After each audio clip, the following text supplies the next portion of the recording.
character is not Sherlock Holmes at all. He's Shekhar and he's got a unique personality. The moment you're playing a cop, the actor's deciding that I'm going to play a cop, then you will, open your left hand and you'll have a danda on your right and then you keep doing this. That's playing the cop.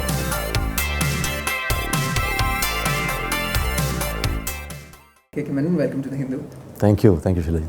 Is this the first time you're tackling Sherlock Holmes in some form, or has there been an opportunity before, maybe on stage, maybe in some other show or something? I'm not actually tackling Sherlock Holmes in this, I'm tackling Shekhar. Right. So that's primary first, let me put it out there because yes, it's the stories have been inspired by Arthur Conan Doyle's stories, but it's very Indian.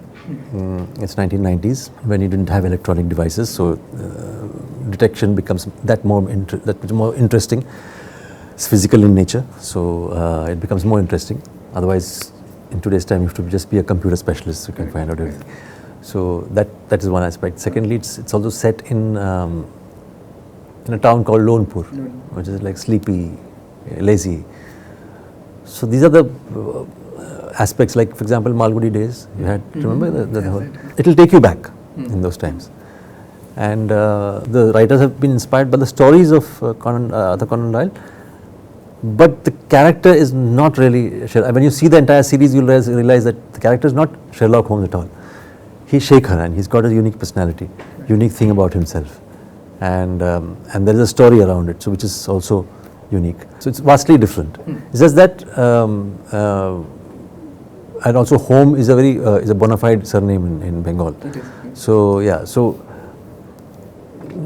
these things, but it's just that it rings a bell. I am sure that's the whole idea. But yet it's completely different. Have you read Conan Doyle? Let's say. Yeah, I've done. I began with Anil Brighton and Agatha Christie and so many others. What is the famous charm of those stories at that age? Like when you're oh, that's wonderful. I mean, that age you're the most curious, inquisitive. Yeah. So that kind of soothes your mind. You kind of. You go through in one stretch, you finish the entire story. You want to find the ultimate mystery, what it is. Correct. So I remember the famous five and Hardy Boys. I don't know. Yeah. Also opens up kids' minds to how the world works, how adults work, how things happen. Also, now in retrospect, I think I was very visual then. When I used to read something, I used to visualize. It used to form a visual in my head. Okay, that's a stream and that's where they found it. All that stuff. So I remember now, I mean, in retrospect, so that happens when I'm reading a script as well. It just kind of the visuals fall in place. It might be different from the director's visuals, but the form, the way it is, things like that, it falls in place. And I've also found that even after I've shot, that particular scene's visual still remains the same for me. So suddenly if I were to say, हम लोग ने वहाँ shooting की थी ना, उसके पास कौन सा वो scene shoot किया था, it goes back to my original visual. And I realized, where was this? But we have shot in a different scenario, everything was different, but for me that remains. Right. Can you give me an example, something like this, like a film or a scene? Even this, like Lonepur itself, there are so many scenes that I had visualized it completely differently, and it still remains. So when the production reminds me, हमने वो market में shoot किया था, तो मुझे याद नहीं आ रहा था वो, मुझे वही याद आ रहा है जो. What you had imagined. हाँ. So what we have shot, where we have shot, I've forgotten. Right. Tell me this, as opposed to when you're playing a cop or let's say a CBI guy or something like that, like a spy, that's a different world. But when you're playing a private detective, who's on his own, who's figuring things out on his own. He does not have a badge to flash or a lot of tech, like you said. It's all anyway in the 90s where there wasn't much tech. What changes at an actorly level from playing officers and cops, that kind of roles, to playing a private detective who has to sort of navigate on his own and figure things out on his own? Actually, my whole process is completely different. I don't play that role at all. Sure. I play the person. So when I'm playing the person, it becomes different automatically. So it doesn't matter to me whether the person is a detective or a teacher or a professor or a lab assistant. It doesn't matter. So the job profile, the role doesn't really, I don't bother with it. Because I can never know the intricacies completely of it. I can know the intricacies because I'm a human being. And as an actor, it's a psychological process which we follow. So for me to know the human being and get that human being from within me is much easier, and that's what the job entails, I think. Otherwise what happens is that the moment you're playing a cop, if the actor is deciding that I'm going to play a cop, then you will, open your left hand, he'll have a danda on your right, and then you keep doing this. That's playing the cop. Right. So that is not the point. I have to sit and act because I'm a cop. No, I'm that person. He might be slouching like this, and yet I'll say that I'm Inspector so and so so. Doesn't matter. But that's that person. So the moment I say I'm Inspector XYZ, I'm already a cop. Okay. Just that I can't have long hair. I can't have to suit the look, etc. Apart from that, there's nothing else that particular role. For me, that person is interesting. So I derive everything from that person. So if the person is like, if that person is such, then in an office of environment, how is he? That's all I do. So in the office, what he does, as a cop or lawyer, doesn't matter. My whole concentration is on Shekhar as a person, So I don't look at him as a private detective at all. He happens to be a private detective. So therein what happens is that I seriously believe that when you're watching a movie, you're watching the person and not the profession. Okay. So I attack that. How well I am kind of, using the computer or using something doesn't really matter. What matters is that person. If that person engages you, you're engaged. So that's my process. Is there often enough, like in scripts, to what you're saying, to really look past what a character is doing in terms of like how they look or how they behave in stories, but to find that humanity? Is there often enough material there fleshed out for you? And when there is not, I'm not saying about this show, but any film or any show, when there's not, what do you do? Where do you come in and how do you build it? So the dictionary word for the meaning for the word to act is to do, right? So when you do something, and doing is what the script is all about. From that doing, you can kind of interpolate and know what that person is all about. So what you do, like if I just sit here stoic, you would not know me. But when I say something or do something, you will know this kind of a person he is. That's how it happens. So that's how we kind of derive at that character. And then you've got to search that character from within you, because I believe that a human being has the entire spectrum of all human beings. You and me, everybody has that quality. Actors have the facility in their job to actually take out Shilajit from within me. So that's how in normal life you don't need that. So you reduce the spectrum in social life and lead that life. In actor's life, you need to really expand that spectrum from within you, identify what is that area that you need to bring out so that this character is fulfilled. And when it comes from within you, it seems genuine. Otherwise, I can do some external shopping. अच्छा ऐसा character है तो ऐसा है तो वो मैंने देखा था वहाँ पे उस series में ऐसा किया तो मैं ऐसा करता हूँ or that actor did this. All that stuff is external shopping. But it doesn't have a quality of genuinity, originality. So it comes only from within you. So the way I would ultimately portray Shekhar from within me becomes Shekhar.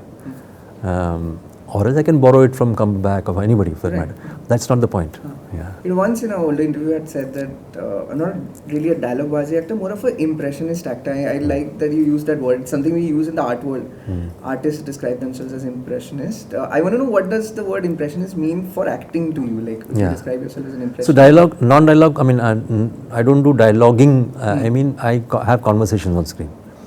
That's the idea. Dialoguing, I'll come to that first. Dialoguing meaning that the moment you see an actor's mouthing a particular line, and you should give a feeling that character has invented those lines there.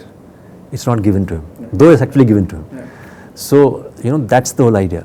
So when you get that feeling that it's been invented there by the actor, by the character, then it becomes very believable. That's how, like for example, I don't know what questions you're going to ask, and some line comes out of me. But this could be scripted as well. But I should be able to perform it like this, the way I'm performing right now. The way I'm speaking right now. So that becomes believable. Though I know the lines and the answers to your question, scripted for example, yet I'll have to give this simulation to it, that it's just come out of my mouth right away. So you work towards that and you try and make it. So the situation at that point in time, the way you ask a question, the co-actor, it all depends on that. It's possible that I might have dialogue-bazi में क्या होता है ना, I am expecting you to say the line in a particular way, punch the word in a particular way, use full stops and commas in a particular way. But if you don't do that and I still continue, it becomes fake. So for me, dialogue, that's what I meant by dialogue was. So that's more credit to, if you hear a dialogue, that means it's more credit to the writer, more than you. You've done nothing to it. Right. And if it's a conversation, then It becomes, then you've converted that, because that's your job. That's number one. Now, impressionist and expressionist में क्या होता है ना कि it's my job. I always call myself a simulator, actor, but simulator. Simulation, most people who are pilots will know that there is a test on the simulator, flight simulator, in which everything is so real. From the outside, when you see it, you see that little dabba, but when you're sitting inside, it is so real, it's so believable that if you do a mistake and the plane is crashing, that ultimate crash mode, na, they have removed that because there have been heart attacks happening during crash. It's that believable. So the authorities have removed that portion. The moment then it says a crash, that's it. They don't really allow the plane to crash. So there have been cases of heart attacks happening because it's so believable. That's my job. So I need to do it as a simulator, because everything that I'm doing, if I'm saying I'm playing Shekhar and he's so and so detective, whatever, it's still simulation. I'm not that. I'm Kay Kay Menon. So for me to create that simulator and bring the audiences within that simulator and make them believe that this is how it's, that's my job. So whatever it entails. So hence that is an impression I'm giving the audience. It's not by expressing something that, oh, listen, I am very tired and that's not. They should feel the tiredness. Right. They should get an impression that this is Shekhar. You know, they should be able to touch him. You know, that's the whole idea. So that's what I meant by impressionist. Right. You know, one of the great skills is, as we were talking, I was thinking about it, is even in very dramatic films or dramatic situations, you often find a way to undercut it in a way that makes it very real, very, very, stingingly, and brings it down to earth in a way. Like in Haider, there's that great scene where Shahid is at Lal Chowk and he's doing that whole speech where he's lost his mind and he's talking to the crowd, and it's a great scene that he performs. But for me, every time I see it, what really sells it is when it's died down and you just butt in from the corner of the frame and just whisper his name, ki Haider, and and suddenly from that heavy drama that was going on there, you're back to earth. Like, okay, this guy is just trying to win his attention, and in that little bit of a gesture and how you convey and just say his name, it kind of brings it back to the environment of real life. Like, is it something that you've always aspired to, like, to even within dramatic situations? And cinema is dramatic often, and nothing wrong against that, but to also find the most physical, tactile reality that you can sort of enforce on it? Yeah, because see, it all depends on that environment that you create. As I said, simulation. You're creating that environment. So within that environment, you know that a certain level is what is required, because the moment you go over that, you're breaking that simulation, making it non-believable. So you might as well keep yourself to keep yourself within requires a lot of skill. To go out of limits is easier. So, but if you've got to keep it within that parameter, it's like, for example, why is Messi a great footballer, soccer player? Because there are 5 opponents standing there, right there, and he's there with the ball, and they are just waiting for his next move. They're not attacking him. Yeah, So his entire huge playing field has become this much. This is his space. Now you will find him dribble within that space. You know, that is great skill. So the moment it becomes less, and if you can dribble and get through, that is great. Requires greater skill than having the entire field, entire ground to yourself. So it's always been my case that whenever I have too much of a space, I see that can I make it so tight within that, Correct, yeah. that the audiences will be completely there. So if I've been open field, I can easily hit a goal. It's not a big deal. But that's not the point. As you grow as an actor, initially I used to love that open field. I need my independence. I need my freedom and all that stuff. But I found that no, even if it's restricted and it's a smaller field that you're given to play that scene, you know, you got to find a way to dribble it, and that's very interesting to watch and feel for an audience. Right. But it also must come from a place of a lot of faith that you also have with your audience. And I've seen actors and directors, they start from a very realistic mode, but eventually the films become of a different tone because they think this is how people react to cinema. That's their assumption that common audiences like things a bit high pitched, like things a bit underlined, and everything spelled out for them. But you, over such a long journey, have never lost that faith in the intelligence of the audience to pick up on clues, and it must not have been easy, right? Like, no, I seriously believe that every audience is intelligent. They might not be intellectual, but they are intelligent. I mean, they're leading life. You require a lot of intelligence for that. You can't just lead life, in various circumstances they're leading lives. So if they are smart enough, they can use their brains for that. Film क्या चीज़ होती है यार, film is easily crackable for them. They might choose not to, it's a different thing while watching a film. That's their call. But I'm saying I'm addressing that part. The basic idea of their existence is that they have intelligence. Right. So I'm addressing that. And the moment you address that, I feel that secretly they feel good about it. It's not that I'm thinking that, oh yeah, I'll chapo something on you and you are accepting it. No. I'm not doing that. Yeah. So I try my best within whatever. Not that I always succeed. I've failed also a number of times, but that is the attempt. That is the whole idea. I've had an experience where a fan came up to you, and this must happen often, and they start talking about, let's say, a very tiny thing that you did in a film, which might have been, just for yourself or something you only remember or would have cared about, and it was very heartening to know that people have noticed. Do you have a memory like that where people came and discussed a scene to the point, right, of the exact amount of work that you put into it, and it must have felt great that, okay, people notice you at that depth? I do get these kind of little small nuances that I have done, which I don't realize myself, to be very frank. It's just that I have surrendered myself to that situation, that environment, and things happen. And if you're there truly surrendering yourself to that character and to that situation, things happen which are magical, which I don't take ownership of it. I don't think it's my design that I did it. And I seriously believe man-made designs has its own limitations. It's like watching a wonderful architecture created by a human being. You say, kya baat hai? But then still there's a limit to it. It's not exponential, it's not infinite. The same creation, so man can do a creative construction,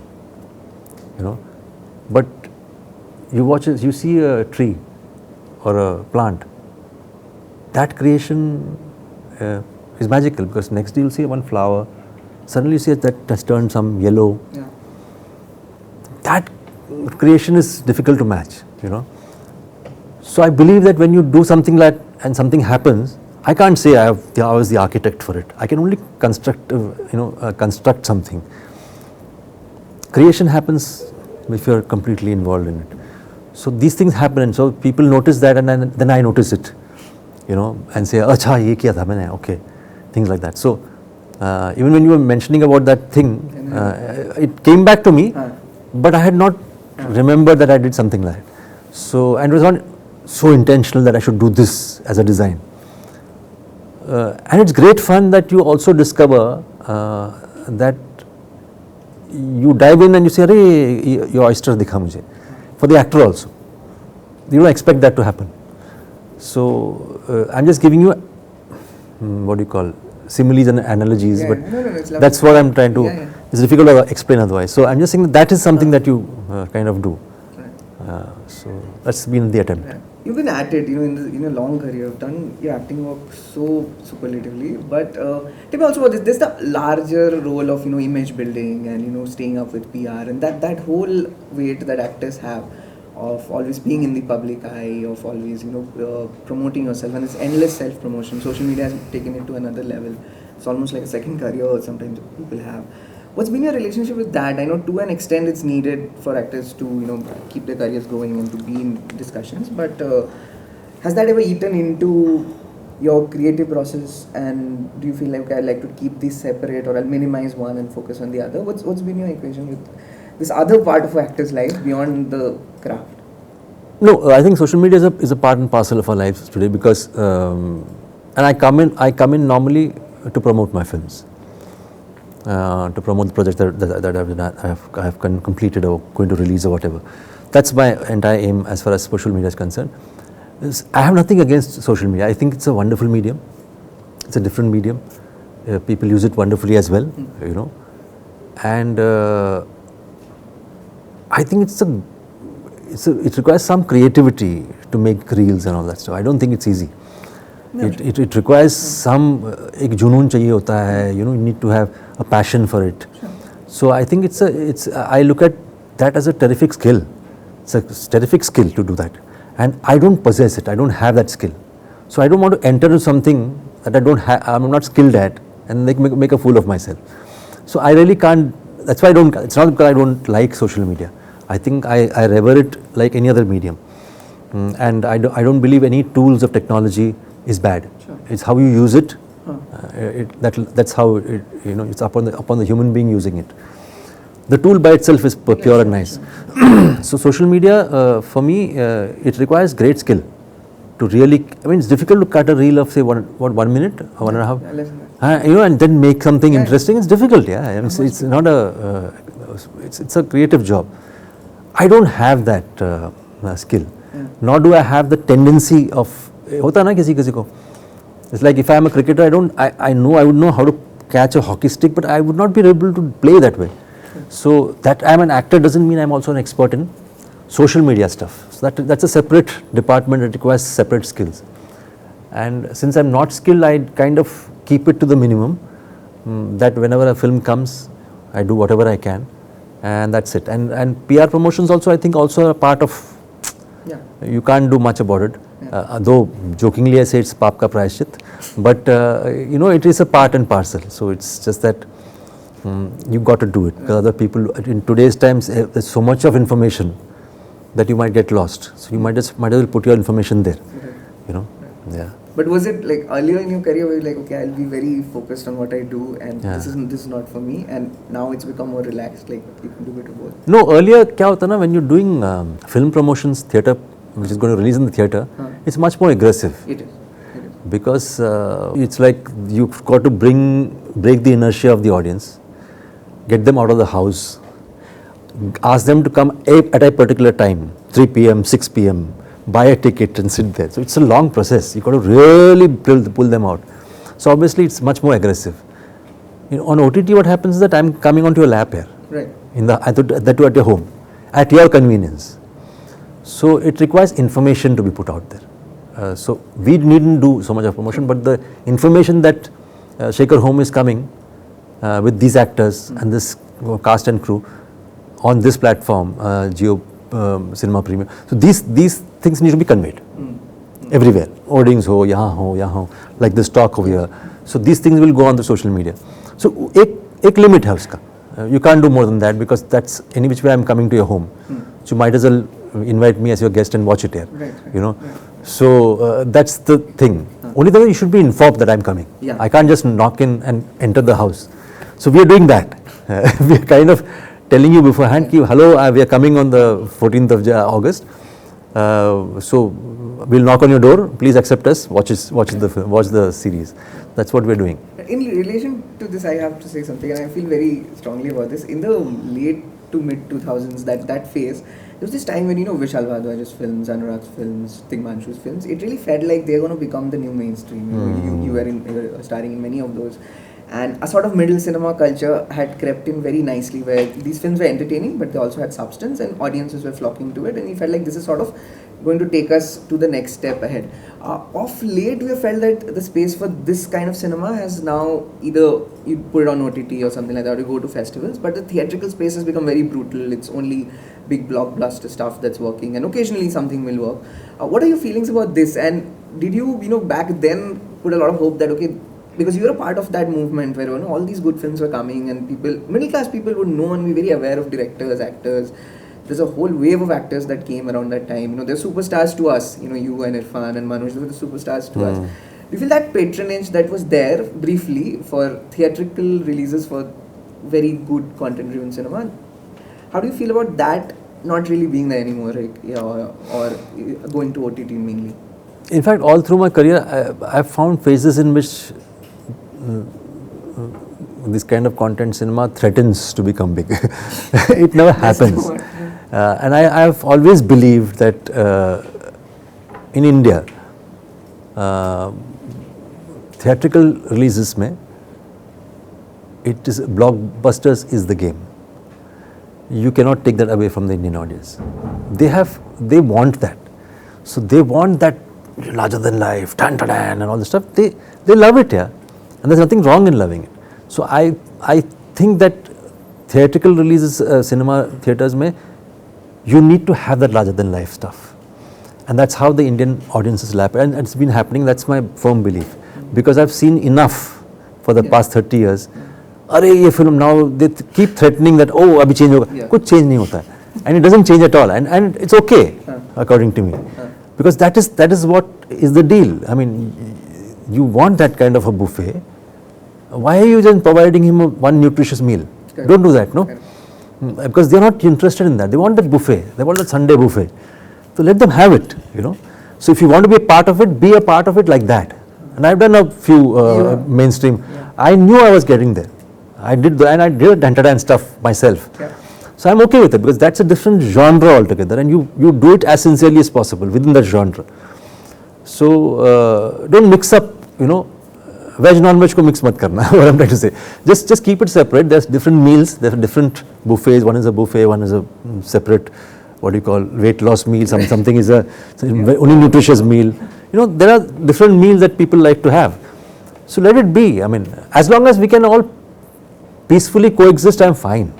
There should be no enmity between these two categories or genres. Genres mein kya enmity hai? Although if I can complicate this, your recent streak of roles have on OTT have had that larger than life quality. I'm not saying like the very massy stuff, but you know, when you see you in the trailer for Honey Bunny or the earlier show Fuzzy when you did, there is this grandeur that Rajan DK somehow find to your role. Are you enjoying this phase now? Yeah, Rajan DK has that. Yeah, exactly right. It's the director's call. I didn't do much about it, but director did take angles in which you know, I looked bigger.